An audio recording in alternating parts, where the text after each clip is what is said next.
Hello guys, how are you? I hope you all are good. So guys, welcome back to my channel Teeka English classes. आज हम करने वाले हैं 10th class book first flight से second poem fire and ice. इससे पहले हम जो फर्स्ट पोयम है डस्ट ऑफ स्नो उसको एक्सप्लेन कर चुके हैं। अगर आपको वीडियो देखनी है तो डिस्क्रिप्शन बॉक्स में आपको लिंक मिलेगा, वहाँ से वो आप चेक कर सकते हो, देख सकते हो। आज हम करने वाले हैं फायर एंड आइस।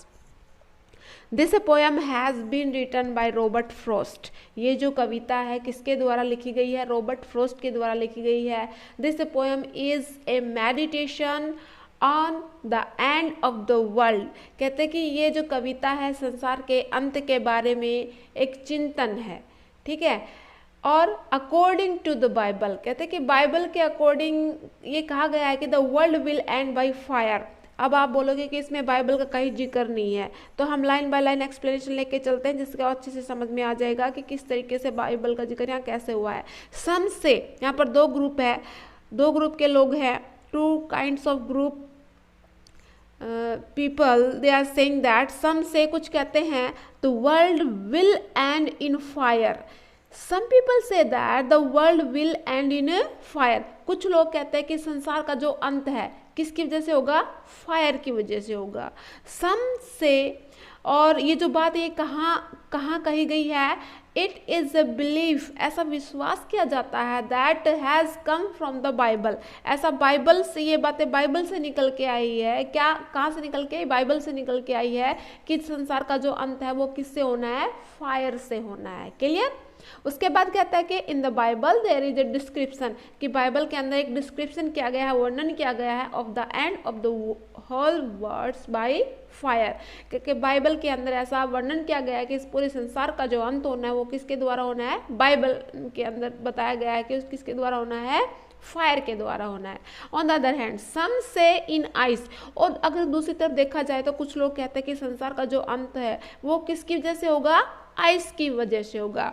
एक्चुअली ये जो है ये बात कहाँ लिखी गई है? This belief has been given to us by scientist.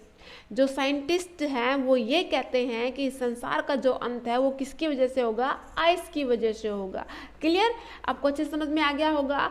अब इसके अंदर जो रॉबर्ट फ्रॉस्ट है, the poet has used fire and ice as the two symbols in this poem। कहते हैं कि जो फायर है और आइस है उसको सिंबल के यूज में प्रयोग किया गया है कवि के द्वारा। Fire represents desire. कहते हैं जो फायर है वो किसको रिप्रेजेंट करती है? डिजायर को। कहते हैं कि जो फायर है, ये जो आग है, ये किसका प्रतीक है? डिजायर का प्रतीक है। किसका है? डिजायर की, लोगों की इच्छाओं का प्रतीक है। अगर दूसरा हम पूछते हैं तो दूसरा आता है आपका, ये एक हो गया ये फायर, और दूसरा हो गया आइस। आइस वो किसका है? हेट का। हेटर्ड, हेटर्ड मीन्स घृणा, एक घृणा का प्रतीक है। कहते हैं fire represents desire and ice represents hatred among Mankind. कहते हैं कि जो मानवता के अंदर क्या भरा हुआ है? मानवता के अंदर घृणा भरी हुई है, लोगों के दिल में क्या है? घृणा भरी हुई है। तो कहते हैं कि जो कवि है वो ये कहना चाह रहा है कि इस संसार के अंदर जो अंत है दो कारणों से हो सकता है। या तो लोगों की इच्छा इतनी बढ़ जाएगी कि जिसकी वजह से क्या है, इतनी ज़्यादा इच्छा हो जाएगी कि अपनी इच्छा पूरी करने के लिए वो किसी हद तक भी जा सकते हैं, या फिर उनके दिलों में इतनी ज़्यादा घृणा, नफरत पैदा हो जाएगी एक दूसरे के लिए, जिसकी वजह से संसार का अंत जो होना है वो निश्चित है। तो इस तरीके जो कवि है सुंदर तरीके से इस संसार के अंत के बारे में वर्णन किया गया है कि किस तरीके से इस संसार का अंत होना है, कि फायर की वजह से होना है या फिर हेट्रेड की वजह से होना है। यहाँ तक आपको अच्छे से समझ में आ गया होगा। देन द पोएट से from what I have tested of desire. और जहाँ तक कि मैंने जो डिजायर है, डिजायर का मतलब ये क्या मतलब है बच्चा? फायर। कहते कि जहाँ तक अगर मैंने डिजायर को टेस्ट किया है, किसको टेस्ट किया है? डिजायर को टेस्ट किया है, तो कहते हैं कि जो डिजायर है can cause A total destruction on this अर्थ। कहते हैं कि जहाँ तक अगर मैंने डिजायर को टेस्ट किया है, एक्सपीरियंस किया अपनी लाइफ के अंदर, तो इस संसार का जो डिस्ट्रक्शन होना है, अंत होना है, विनाश होना है, इस धरती पर इसका जो संसार का विनाश होना है, वो किस उसका कारण क्या हो सकता है? डिजायर हो सकती है। I hold with those who favour fire, इसलिए मैं उन लोगों के पक्ष में हूँ जो किसका पक्ष करते हैं? फायर का। और फायर किसका सिंबल है बेटा? डिजायर का। But if it had to perish twice, इसके अंदर कह रहा है कि यदि इट, यहाँ पर इट का मतलब होता है world, had to perish, perish का मतलब होता है वैनिश हो जाना, नष्ट हो जाना, खत्म होना, डिस्ट्रॉय हो जाना। ट्वाइस, यदि संसार का 2 बार अंत हो जाए, इसका मतलब होता है the poet says that if the world were to perish twice, यदि काश ऐसा होता कि इस संसार को 2 बार खत्म किया जाए, हेटेड could be as powerful weapon, I think I know enough of hate. तो जब इस संसार का अगर 2 बार खात्मा हो जाए, 2 बार नष्ट हो जाए, तो मेरे हिसाब से जो हेटेड है, जो हेटेड किसका सिंबल है? आइस का। आइस किसका सिंबल है? हेटेड का। तो कह रहे हैं कि जो आइस का सिंबल हेटेड है, वो लोगों का विनाश करने के लिए काफ़ी एक सबसे पावरफुल क्या है? एक वेपन है जो विनाश करने के लिए काफ़ी है। जैसे कि क्या है? Dzire. To say that for destruction ice is also great and would suffix, यहाँ पर सुफिक्स का मतलब होता है, सुफिक्स का मतलब होता है सुफिशियंट होना, यानी काफ़ी, इनफ होना, काफ़ी होना। तो कहता है कि एक बार फिर से सुन लीजिए, इसके अंदर जो कवि है वो क्या कहना चाह रहा है? This poem has been written by Robert Frost. This poem is about the fire and ice. In this poem people have different kinds of ideas about fire and ice. Some people say that the world will end in fire. It is belief, ये जो belief है, ये विश्वास है, that has come, कहाँ से आया? From the Bible, कि संसार का जो अंत होना है वो कहाँ से होना है? किसकी वजह से होना है? फायर की वजह से होना है। ये विचार कहाँ से है? बाइबल से लिया गया है।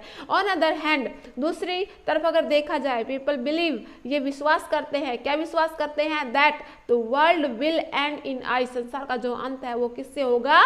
किससे होगा बेटा? हेटेड से होगा। किससे होगा? आइस से होगा। आइस का सिंबल क्या है? हेटेड है।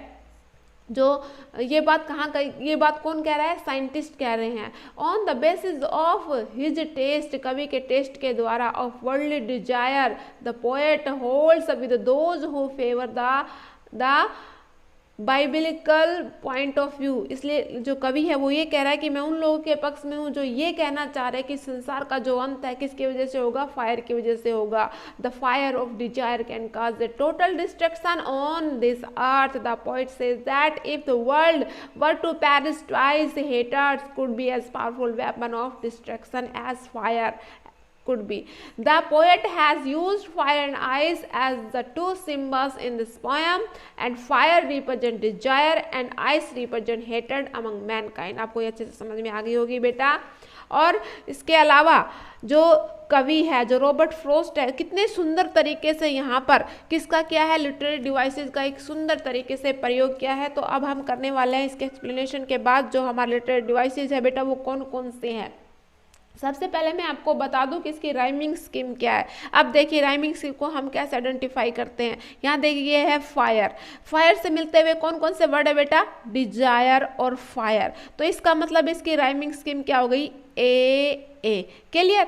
अब उसके बाद हमारे जो दूसरी लाइन है वो बिल्कुल डिफरेंट है। आइस, क्या है? आइस। तो इसका मतलब इसकी राइमिंग स्कीम क्या हो जाएगी? बी। इस वर्ड की जो राइमिंग है, इस वर्ड की जो राइमिंग है वो क्या हो जाए? राइमिंग वर्ड क्या है? बी। और उसके इसकी साउंड आ रही है बी की हो जाएगी। उसके बाद आइस से मिलते कोई दूसरा वर्ड है? हाँ जी है। क्या है? ट्वाइस है। तो इसके भी क्या मानी जाएगी? बी। तो यहाँ तक हमारी क्या हो गई? A B. क्लियर। उसके बाद फिर से देखो, जो बी हो गया, उसके बाद ए और बी से अलावा कोई इनमें से मिलता जुलता नहीं मिल रहा, बिल्कुल टोटली क्या है? डिफरेंट है। तो डिफरेंट वाले में क्या आ जाएगा? हेट वाले में क्या आ जाएगा बेटा? यहाँ पर सी। उसके बाद देखो आइस किससे मिल रहा है? आइस मिल रहा है बी वाले से, तो इसका मतलब यहाँ पर क्या हो जाएगी? बी। उसके बाद देखिए अब जो हमारा नेक्स्ट आने वाला है, एक क्या देखो? हेट है। हेट से कुछ मिलता जुलता है? हाँ जी है, बिल्कुल है। क्या है? ग्रेट। तो यहाँ पर क्या आ जाएगा? सी। क्लियर हुआ बेटा। उसके बाद हमारा सुफिक्स है। सुफिक्स के अंदर जो किसकी साउंडिंग आ रही है? आइस है, सुफिक्स है। तो इससे पीछे जो राइमिंग साउंड है वो क्या है? वर्ड कौन सा है, सुफिक्स का क्या हो जाएगा, बी। तो इस तरीके से हमारी जो राइमिंग स्कीम है बेटा वो क्या बनी है, A B C B. Got it, अच्छे से समझ में आ गया होगा। अब इसके बाद हम करने वाले हैं वो क्या है बेटा, उसके बाद हम करने वाले हैं लिटरेरी डिवाइसेस। कौन कौन से यहाँ पर जो पोएट ने एक सुंदर तरीके से प्रयोग किए हैं वो कौन कौन से हैं। सबसे पहले ले लीजिएगा आप यहाँ पर सम से। अब यहाँ पर देखो जो सम से है ना, यहाँ पर कौन सा है बेटा, यहाँ पर ना एनाफोरा, एनाफोरा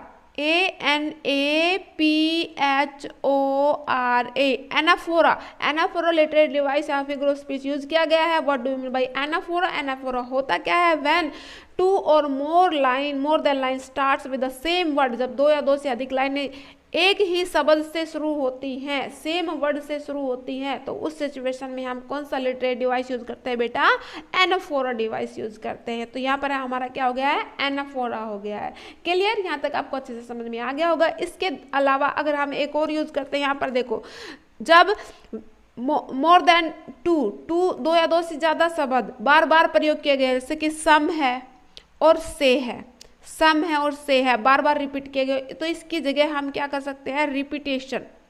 क्या कर सकते हैं, रिपीटेशन, यानी कि बार बार पुनरावृत्ति की गई है, तो यहाँ पर क्या हो जाएगा, रिपीटेशन हो जाएगा। और इसके अलावा आप एक और भी ले सकते हो, वो कौन सा, एलिट्रेशन भी हो सकता है। कैसे हो सकता है, when the same sound of the consonant of the starting letter of the word, यानी कि जब किसी भी एक लाइन के अंदर दो या दो से ज्यादा शब्द हैं और उन शब्दों का जो पहला अक्षर है वो कॉन्सोनेंट और बार बार रिपीट किया गया, जैसे यहाँ पर आप ले सकते हो एस है, तो यहाँ पर कौन सा बन रहा है बेटा, यहाँ पर कौन सा हो जाएगा हमारा, एलिट्रेशन हो जाएगा। तो अच्छे से समझ में आ गया, यहाँ पर भी एलिट्रेशन हो सकता है। तो यहाँ पर दो लाइन के अंदर आपके कौन कौन से लिटरेरी डिवाइसेस बन रहे हैं, एनाफोरा बन रहा है, सम वर्ड को लेके एनाफोरा है, और सम से में एस की जो रिपीटेशन हो रही है कॉन्सोनेंट लेटर की, तो उसके अंदर बना एलिट्रेशन है। और रिपीटेशन के अंदर सम वर्ड बार बार यूज किया गया, से वर्ड बार बार यूज किया गया, तो इसके अंदर रिपीटेशन हो गया है।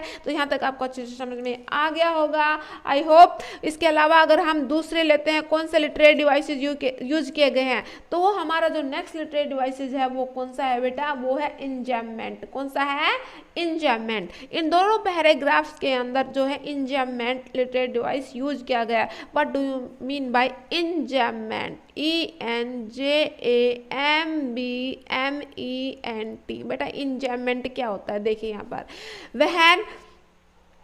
when the first line and in the second line or more than 2 or 3 line, जब एक लाइन दूसरी लाइन में या तीसरी या चौथी लाइन में या ज्यादा लाइनों में जाके कंप्लीट होती है, there is no punctuation marks in the end of the first line. कहते हैं कि जो पहली लाइन है और वो दूसरी या तीसरी चौथी पांचवी या आगे वाली लाइनों में जाके कंप्लीट होती है, उससे पहले कोई भी क्या नहीं है, फर्स्ट लाइन के लास्ट में क्या नहीं है, कोई भी पंक्चुएशन मार्क्स नहीं है। तो ऐसे सिचुएशन में हम वहाँ पर कौन सा लिटरेरी डिवाइस यूज करने वाले हैं, इंजैममेंट। अब यहाँ पर आप देख सकते हो जैसे फायर है, अब ये वाली जो लाइन है कहाँ जाके कंप्लीट हो रही है, इस लाइन में जाके कंप्लीट हो रही है।